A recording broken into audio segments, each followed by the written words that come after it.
पुलिसवाला न्यूज, मैं हूं आपके साथ पूजा। आइए रुख करते हैं आज की खास खबरों की ओर। राष्ट्रीय संगोष्ठी का आयोजन वैष्णव इंस्टीट्यूट ऑफ मैनेजमेंट द्वारा 22 फरवरी 2021 को राष्ट्रीय संगोष्ठी का आयोजन किया जा रहा है, जिसका मुख्य उद्देश्य राष्ट्रीय शिक्षा नीति नेशनल एजुकेशन पॉलिसी 2020 के माध्यम से उच्च शिक्षा के क्षेत्र में गुणात्मक सुधार लाना एवं शेष कार्यों को बढ़ावा देकर इसमें नई चुनौतियों एवं अवसर प्रदान करना है।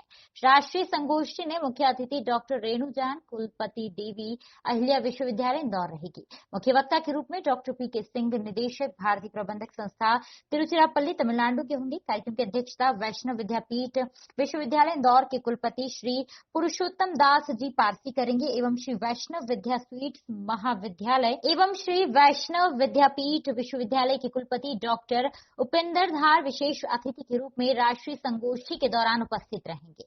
संघर्ष जीतू भारत के विभिन्न राज्यों के प्रतिभागियों द्वारा शोध पत्र प्राप्त व संगोष्ठी में कई विश्वविद्यालय महाविद्यालय के शिक्षक, विद्यार्थी एवं व्यावसायिक संख्या के प्रतिभागी ऑनलाइन शिरकत करेंगे एवं राष्ट्रीय शिक्षा नीति 2020 के विभिन्न नियमों पर अपने शोध पत्र का प्रस्तुतिकरण करेंगे, जो 4 समांतर चरणों में पूर्ण होगी, जिसमें मुख्य रूप से तमिलनाडु, आंध्र प्रदेश, कर्नाटक, महाराष्ट्र, राजस्थान, उत्तर प्रदेश, दिल्ली, मध्य प्रदेश इत्यादि राज्य शामिल होंगे। प्रतियोगिता के शोध पत्र के सारांश को शीघ्र पत्रिका सेमिनार में प्रकाशित किया जाएगा। इस विचार मंथन से निश्चित ही वास्तविकता शिक्षा नीति के सफलता विवान हेतु विशेष वस्तुओं तथा परिणाम कर सुझाव प्रस्तुत होंगे। संगोष्ठी का समापन एक समापन समारोह आयोजित कर किया जाएगा, जिसके मुख्य अतिथि डॉक्टर पी.के. जांदे, निदेशक Narsinh Munje institute of management studies Indore होंगे। राष्ट्रीय संगोष्ठी का आयोजन करने का उद्देश्य युवाओं में शिक्षा का प्रतिशत अधिक से अधिक बढ़े, जिस प्रकार विदेशों में शिक्षा का प्रतिशत भारत देश से अधिक है, जिसके चलते भारत देश में शिक्षा के प्रति स्टूडेंट को आगे बढ़ाना, जिसके चलते वैष्णव इंस्टीट्यूट ऑफ मैनेजमेंट द्वारा राष्ट्रीय संगोष्ठी का आयोजन किया जाए। साथियों, वैष्णव प्रबंध संस्थान वर्ष में हम कदम रख रहे हैं। आपका सभी का हार्दिक अभिनंदन स्वागत करता हूं। वैष्णव प्रबंध संस्थान कॉन्फ्रेंस का आयोजन कर रहे हैं। इसका आयोजन दिनांक 22 फरवरी 2021 को होगा। इसमें आपका हमारे निदेशक महोदय से मैं आग्रह करूंगा। वैष्णव प्रबंध संस्थान मैनेजमेंट की ओर से मैं आप सभी का इस प्रेस कॉन्फ्रेंस में हार्दिक अभिनंदन करता हूं, मैं स्वागत करता हूं। आज की प्रेस कॉन्फ्रेंस का जो उद्देश्य है वो मूलतः ये है कि यही हमने रखी है, क्योंकि ये बहुत ही प्रासंगिक विषय है और हमारा देश एक विकासशील देश है और विकसित देश होने की तरफ बढ़ रहा है। जैसा कि हम न्यूज़ में देख रहे हैं और इतनी सारी डिबेट्स और रियलिटी शोज़ हो रहे हैं, उसमें यही बात आ रही है कि आत्मनिर्भर भारत, हमारे माननीय प्रधानमंत्री जी भी इस बात पर बहुत ज़ोर डाल रहे हैं और उन्हीं के ही निर्देशन में हमारे शिक्षाविदों ने नेशनल एजुकेशन पॉलिसी 2020 का ड्राफ्ट अभी पेश किया है। तो ये नेशनल कॉन्फ्रेंस को बहुत ही प्रासंगिक इसलिए भी है, हमने इस विषय में इसमें एक चीज़ जोड़ दी है, वो है implementing new education national education policy challenges and opportunities. Draft policy बन गई है और हमारे देश के शिक्षाविद इस पर बहुत ही रात दिन काम कर रहे हैं, पर आने वाले समय में जो चुनौतियां इस नेशनल एजुकेशन पॉलिसी को लागू करने में देश के सामने आने वाली है, उसी विषय को हमने इसमें लिया है।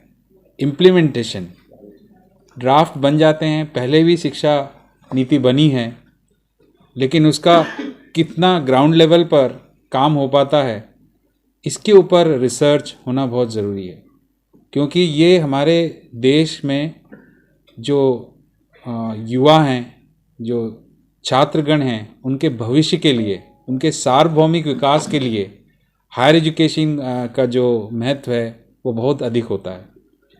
इसमें एक टर्म हम लोग यूज़ करते हैं,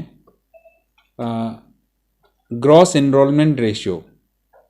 इसका हिंदी अनुवाद ये होगा सकल क्या बोलते हैं, अनुक्रमांक क्या बोलते हैं इसको, एक टर्म है, इंग्लिश में मैं बताना चाहूँगा gross enrolment ratio. Gross enrolment ratio का अर्थ है कि किसी भी देश में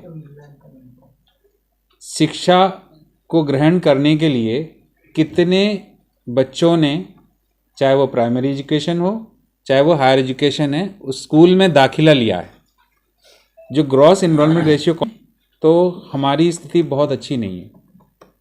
अभी 2018 के अगर स्टैटिस्टिक्स को हम देखें तो हमारा ग्रॉस इनरोलमेंट रेशियो 26.3 है, जो प्रतिशत, जो अगर आप नेट पे सर्च भी करेंगे तो ग्रॉस इनरोलमेंट रेशियो 82। हम लोग आर्थिक कठिनाइयों से भी जूझ रहे हैं, तो माँ बाप के लिए इस तरह से लगभग 50 से अधिक पेपर पढ़े जाएंगे और इस कॉन्फ्रेंस के माध्यम से एक आउटकम उसका हम ऐसे को लागू करने में शिक्षाविदों के जो अध्ययन के माध्यम से क्या आउटकम निकल के आएगा, क्या चैलेंजेस आएंगे, उसको हम कैसे नई शिक्षा नीति को अच्छे तरह से लागू करने संबंधी शोध भी किया जाए। बिल्कुल बिल्कुल बिल्कुल, आपने बहुत अच्छा, ये भी बहुत प्रासंगिक सवाल है, क्योंकि इस समय एक तो पेंडेमिक ने हमको इस सिचुएशन के लिए बहुत अच्छे से तैयार किया।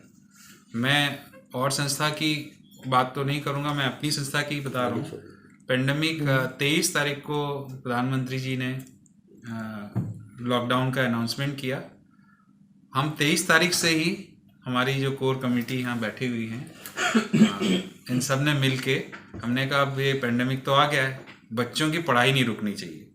तो हमने तुरंत ही ऑनलाइन मॉड्यूल्स, फैकल्टी को मीटिंग बुला के ऑनलाइन ही मीटिंग बुलाई। और जब घरों में पेंडेमिक में सब लोग परेशान थे, उस समय हमारे टीचर्स मॉड्यूल्स बना रहे थे और 10 अप्रैल से हमने ऑनलाइन क्लासेस शुरू कर दी।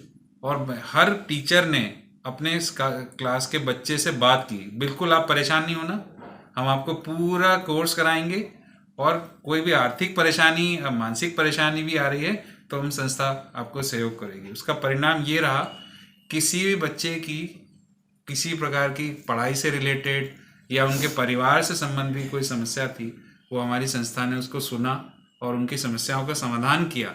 उसका परिणाम यह है कि आज वैष्णव प्रबंध संस्थान सारा बच्चों का सिलेबस कंप्लीट हुआ और कहते हैं ना, कोई भी ग्रीवांस या किसी बच्चे के मन में ऐसा कोई नहीं आया। तो ये ऑनलाइन ने, पेंडेमिक ने हमें ऑनलाइन की तरफ जाने के लिए, पहले ऑनलाइन ऑप्शन हुआ करता था, स्वैच्छिक, अब जरूरत हो गई है। तो आने वाली जो शिक्षा नीति लागू हो रही है, इसमें आईटी इंफ्रास्ट्रक्चर, इसको बोलते हैं कम्युनिकेशन टेक्नोलॉजी, है ना। तो ये टीचिंग में हर क्लासरूम में आपको projector with internet facility with wifi system रखना पड़ेगा। पुलिसवाला न्यूज से state bureau head Anil Bhandari की रिपोर्ट।